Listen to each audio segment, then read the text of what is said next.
Nou, Monique, Ja. wat zie je er prachtig uit. Of de wilde beesten. Kom uit je zwembad. Rest op bouwen. En nou ja, qua beweging zijn we ook een beetje leren. Vandaag zijn we te gast bij het vakantiepark Molenkaten Waterdune in Breskes. Aan mijn tafel zit Mandy Brouwers. Welkom Mandy. Jij bent de icoon die alles kan vertellen over de Zeeuwse wijntjes. En we zijn ontzettend benieuwd hoe het verhaal ontstaan is van de Zeeuwse wijntjes. Kan je daar iets meer aan vertellen? Ja, zeker. Mijn bedrijf bestaat nu ongeveer 2 jaar, iets meer dan 2 jaar. En dat ben ik gestart onder de naam Zeeuws Wijntje. Ik ben wijnproeverijen gaan doen bij mensen thuis. Ik heb altijd in de horeca gewerkt en ik vond eigenlijk het allerleukste het wijnverhaal vertellen aan tafel. Er zit achter het etiket nog zo'n verhaal van de wijnmaker. En dat aan tafel overbrengen naar de mensen bij een proeverij en dat ze hun smaak en soort kunnen ontdekken. Dat vind ik gewoon hartstikke leuk om te doen. Dus zo is eigenlijk Zeeuws Wijntje ontstaan. Maar het Zeeuwse wijntje, zijn dat de Zeeuwse druiven of komen die druiven ergens anders vandaan? Nee, ik werk eerlijk gezegd met wereldwijnen. Dus ik werk Wereldwijnen? met wijnen van over de hele wereld.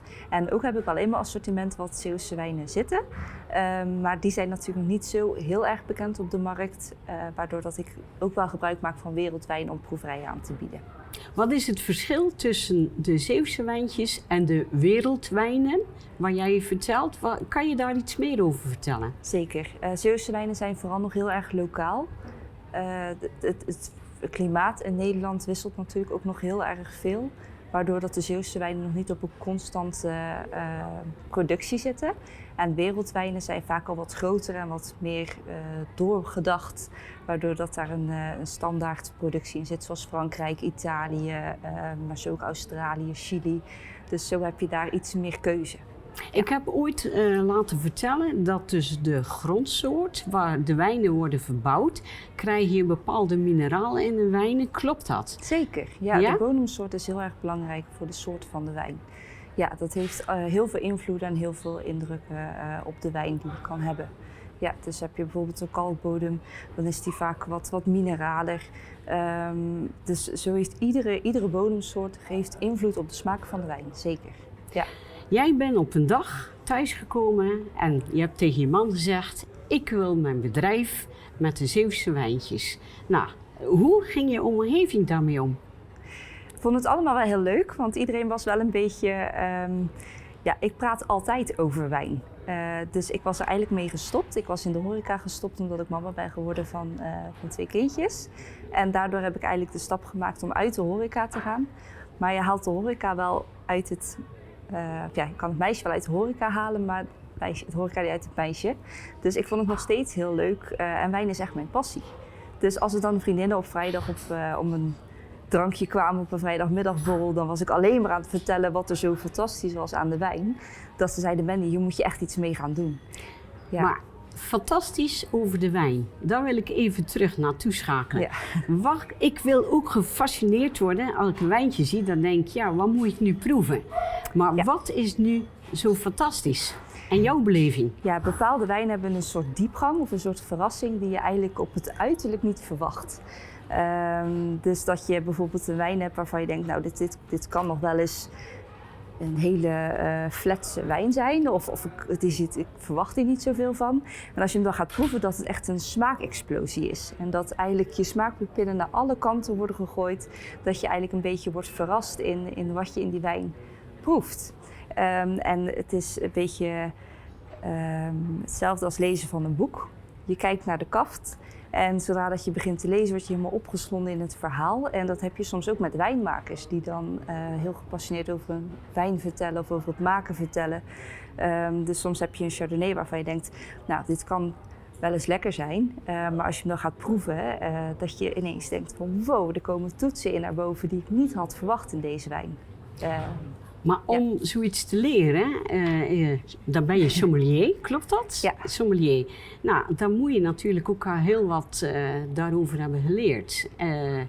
Ik heb me ook laten vertellen dat je dat op een paar maanden kan leren, maar ik denk het niet. Nee, Klopt ik dat? heb er wel een opleiding voor gedaan. Zeker, er zijn heel veel verschillende opleidingen. Je hebt inderdaad cursussen die meerdere weken duurt, maar daar heb je wel 4, 5 verschillende cursussen in. Dus dat kan je zelf zoveel weken aan elkaar plakken als dat je wilt. Dat is natuurlijk heel, net tot hoe diep je wil gaan qua stof. En je hebt er ook echt wijnopleidingen voor in Maarnen. Wat zei je nou? Ja. In Maarnen heb je echt wijnopleidingen, sommelieropleidingen. Ja. Die heb ik zelf niet gedaan. Ik heb inderdaad de SDN-cursussen gedaan en een opleiding in Goes.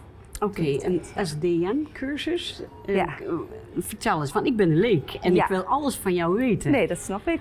Daar ga je eigenlijk een beetje meer in op de diepgang, op de stof van de wijn.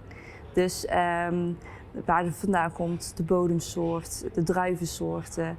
En dan ga je eigenlijk in allemaal verschillende lessen ga je daarin dieper op in.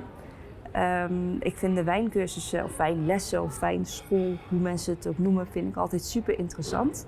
Maar het meest leer je wel echt in de praktijk. En dan kan ik mensen ook aanraden, ga eens een wijnhuis bezoeken en laat eens een wijnmaker over hun wijn vertellen. Neem je mee in het verhaal. Dat is wel iets waar ik zelf eigenlijk het meeste uithaal. En ja, je hebt ook nog de weesset, daar ga je iets meer in over de bodemsoorten. Dus er zijn er zeker wel heel veel verschillende klassificaties, ja. Hoe lang heb je daar nou mee gewerkt? Je bent dus als sommelier begonnen in een restaurant. Ja. Dan ben je verder gaan ontwikkelen. Je hebt eigenlijk, als ik het goed begrijp, je eigen Zeeuws wijntje opgezet. Ja. Met enkele soorten wijndruiven van onze streek. Ik neem aan dan, ja goed, het is wat ik geleerd heb. De zon doet heel veel met de druiven, klopt dat? Klopt, ja. Ja, dat is ook wel- en die geven ook de zuurgraad aan. Klopt dat? Klopt ook, ja. Oké, dan heb ik goed mijn lessen gevolgd. Ja. Als je dan, waar moeten wij op letten als leek? Je wil een lekker wijntje met een oestertje. Waar moet je dan op letten? Ja. Nou, bij een oester zou ik sowieso een lekkere champagne schenken. Oké. Ja, dat En zou waarom? ik echt. Die bubbel die schudt de smaakpapillen wakker. En daardoor komt de oester eigenlijk iets beter tot zijn recht. Ja, dus Het lijkt me zo moeilijk om die smaakpapillen wakker te schudden. Ja, dan denk ik, ja, hoe leer je dit nou? Ja, dat is ook wel een beetje de ervaring, denk ik. Door er veel mee bezig te zijn, veel te proeven. Het restaurant waar ik ook werkte, mocht ik ook heel veel proeven. Dus dat was ook wel leuk om zo heel veel ervaring op te bouwen. En ja, in een bubbel zit natuurlijk, of in een champagne zit natuurlijk een mousserend. Dus er zit een bubbel in. En die tintelt eigenlijk de smaakpapillen wakker. Dus dat is eigenlijk net een beetje het mondgevoel wat dan heel erg een zware rol speelt. Het is vooral ook heel veel lezen, heel veel opzoeken en uitproberen. Gewoon eens lekker te koken en dan probeer die wijn er eens bij. Ik heb daar ook wel fouten mee gemaakt en van die fouten leer je ook weer.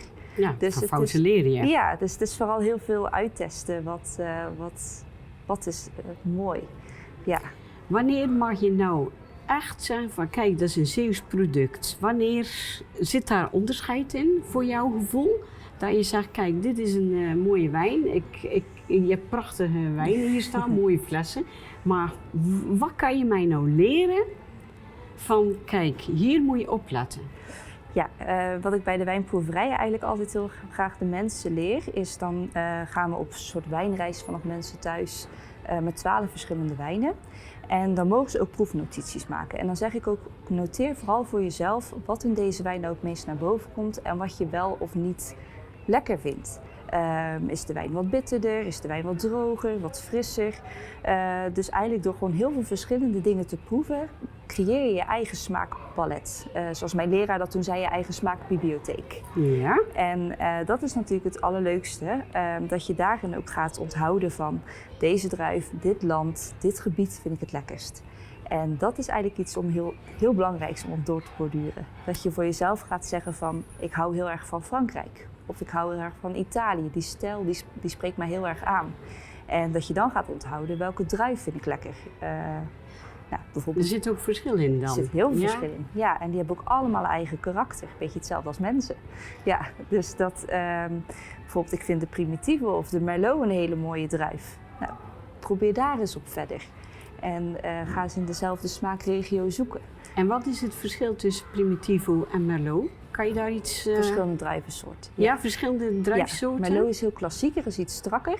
En Primitivo is echt een beetje jammy, zoals we dat zeggen. Dus een beetje wat fruitiger, echt mooie bessen, bramen. Echt vol op het fruit gemaakt. Ja. Oké. Ik ben heel benieuwd. Wat wil jij me leren van wat er hier deze nu wijn. staat? Ik wil best wel eens iets van jou proeven. Ja, nou dat ga ik zeker En dan doen. moet jij me leren, een klein Ja. slokje. Want ik heb wel een chauffeur mee, dus dat maakt niet uit. Heeft het ook nog te maken hoe je het inschenkt? Het kan invloed hebben. Zeker de wijnen die wat ouder zijn, die hebben vaak wat meer zuurstof nodig. We beginnen met een witte wijn. Dit is toevallig een Franse. Komt uit het Pédoc, dus het zuiden van Frankrijk, en is gemaakt van een 100% Chardonnay-druif. En Chardonnay is natuurlijk heel klassiek. Wat ik heel mooi vind aan deze is dat er een beetje houtlaging is toegepast. Dus die wordt op die eikenvaten. Of van die eikenvaten? Ja, 9 maanden. 9 maanden? Ja, is die op eikenvaten. Dus dat is het gelegd. proces van de Chardonnay? Dat is altijd niet of altijd? Oké. Nee. En dat is ook, iedereen zegt van ik hou van de Chardonnay, maar ook in Chardonnay zit zoveel onderscheid. Dat je kan zeggen, die komt uit Australië, komt uit Frankrijk. Italië heeft ook heel vaak Chardonnay op de kaart staan. Dus er is zoveel onderscheid in de wijnwereld, dat het juist zo leuk is om daar iets dieper op in Ik te gaan. ruik hem al. Ja, hè? Hij Ja. is heel sterk Ik van heb geur. ook al geleerd, walsen, klopt dat? Ja, ik begin altijd met een stilstaand glas. Dan ruik ik eigenlijk van wat ruik ik nu al zonder dat ik iets met de wijn heb gedaan. Dan ga ik hem walsen. En dat walsen doen we eigenlijk 4 tellen. Je hebt 4 tellen. Ja, heeft eigenlijk wel even tijd nodig. En waarom? Zodat de zuurstof de wijn even de smaken kan openen. Ja, dus dat er eigenlijk eventjes dat er wat leven in komt. Om het zo Nou, dan maar moet te nog zeggen. even draaien, hè? Ja. Dan is ons centheid zo Ja. voorbij. En dan ruik ik weer. En dan kijk ik van wat heeft de wijn in die 4 tellen, wat heeft de zuurstof met die wijn gedaan. En dan ruik je veel meer, een beetje vanille. Ruik je dat? Ja. Beetje dat? Ja, En dat inderdaad. vanille is eigenlijk echt, dat komt heel vaak bij houtgelagerde wijnen voor. Wat ik hier ook heel erg in ruik is een beetje het steenfruit. Dus daar perzik, Oké. echt een beetje dat tropische. Ja, Ja. ja. En dan ga je eigenlijk proeven. Ja. En bij het proeven laat je ook weer een beetje het slurpen toe. En dat slurpen is altijd het meest charmante stukje van het wijnproeven. Maar dat stimuleert ook weer die smaakpupillen. Dus daardoor komt de smaak op alle kanten het meest tot zijn recht.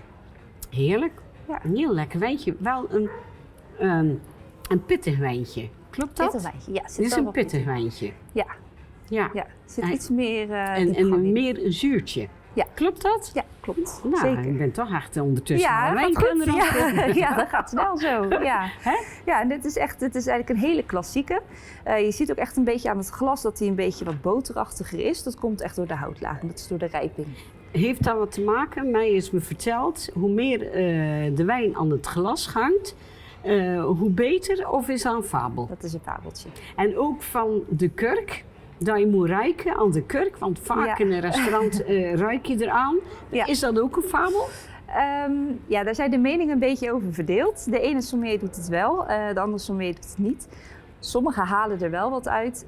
Ik vind vooral wat ik niet wil ruiken in de wijn is kurk. Ja. Dus als ik dan aan de kurk ga ruiken, ja, dan ruik ik kurk. Ja. En dus ik doe het zelf eigenlijk nooit. Ik schenk altijd gewoon een klein beetje in het glas en ruik aan de wijn zelf. Ja. Ja. Maar welk gerecht zou je dit nou schenken? Dit vind ik heerlijk bij een zalm uit de oven. Ja? Ja, of een lekkere Dus pasta. eigenlijk meer visgerechten. Kan je het ook meer vlees doen, wit wijntje? Of? Zou kunnen. Ik vind tegenwoordig, vroeger was het altijd van rood moet bij vlees en wit moet bij vis. Dat vind ik tegenwoordig wel minder waar, omdat je vooral moet drinken wat je lekker vindt. Dat is eigenlijk Dat het is waar. belangrijkste wat je kan doen. Dus als je niet van rode wijn houdt, ja, dan ga ik je niet verplichten om bij je biefstuk een rode wijn te drinken. Wat ik wel kan aanraden is, als je dan bij vlees een witte wijn wil drinken, pak dan ook een stevigere witte wijn. Zoals deze, die dan een beetje houtgelagerd is, die dat ook een beetje aan kan.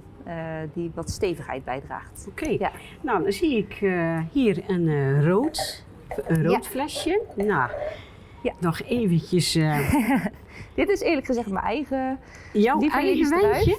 Ja, mijn lievelingsdruif. Je lievelingsdruif. Dus dit is echt zo'n wijn waarvan ik zeg, als ik Primitivo op de kaart zie staan, dat vind ik altijd wel lekker. Dus dat is altijd heel veilig. Deze komt uit Puglia, uit Italië.